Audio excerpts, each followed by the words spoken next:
Hello. Today I am speaking on my views from listening to the podcast Do You Fucking Mind called Self-Love, Working on Your Self-Efficacy by Alexis Fernandez. Self-efficacy originated from the psychologist Albert Bandura, an individual's belief in the capacity to execute behaviors necessary to produce certain performance attainments. In this podcast, she explains how self-efficacy determines how you will feel, how you will handle a certain situation. Self-efficacy is involved in everything you do, relationships, careers, and even where you live. Are you confident or are you lacking in that area? What goals are you setting for yourself? Are you willing to put yourself out there or are you afraid of taking risk? She goes on to describe what it is like when you have self-efficacy and what it is like when you do not. When an individual has high self-efficacy, one is confident. They are willing to go after that job, even if they are not 100% qualified. They are not afraid to quit one job and to try for the one that they really want, even though they may not know everything. They know they will eventually get there. It is someone willing to go to an event not knowing anyone, but knows they would find someone to talk to eventually. It is one who knows they will survive. They may have experienced pain and loss and failure, but they know everything will be okay. One who has a high self-efficacy likes challenges and even deadlines. Versus when an individual has low self-efficacy, one has a lower self-esteem. They may not be willing to go after that job if they are not 100% sure they could handle it. They tell themselves no pretty often. Rejection is more likely due to they are not as confident in themselves. They are more likely to give up on a diet, a gym membership, and even bettering themselves, knowing that they have failed before. This comes from never having the support during bad experiences in life. There are many ways to increase your self-efficacy. This comes from Albert Bandura, who says there are four main ways to enhance your self-efficacy. Number 1, master of experiences. How you are more likely to master a skill if you try it, knowing you are capable. Number 2, social modeling. Finding good mentors and role models in your life, not being jealous of them but happy, having them inspire you. It helps you believe in yourself. Social persuasion is number 3. Encouragement and feedback from your support network.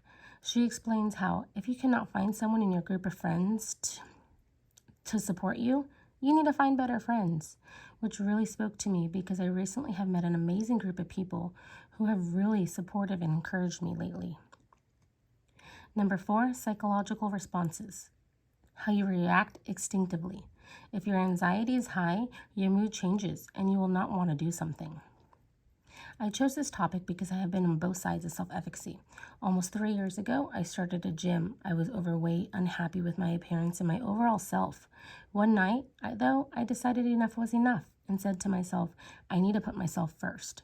This first step helped me better my self-efficacy.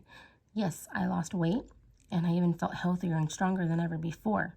But it was also my mindset. Knowing I was able to tackle these personal issues, it helped me grow into a more confident individual. I went after a new position at work, and I got it. This helped me decide what I wanted to do with my life. I am now back in school, and I am pursuing my dream career. I am not afraid to try new things.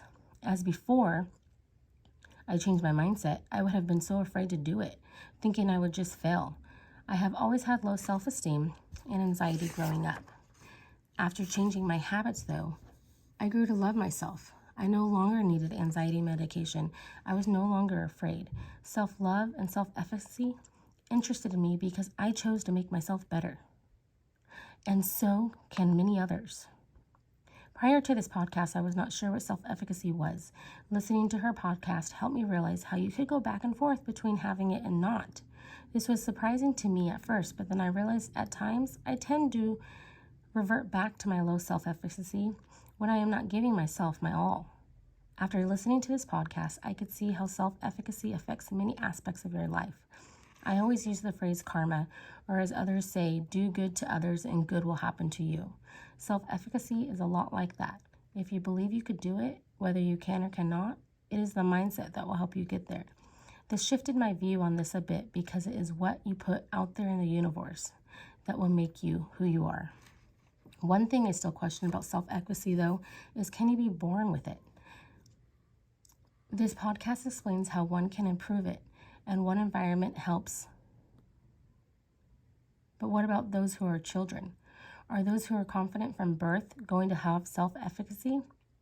Reading an article from About Kids' Health by Sick Kids staff helped me answer this question, that it does have a lot to do with the environment that they're in.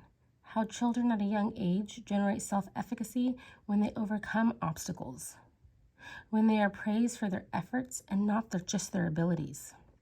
As I said before, self-efficacy has already helped me in my career.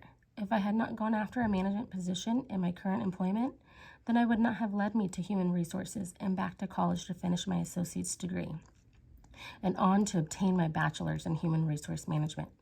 Knowing I am capable of many things through hard work, I know I will get to my goal.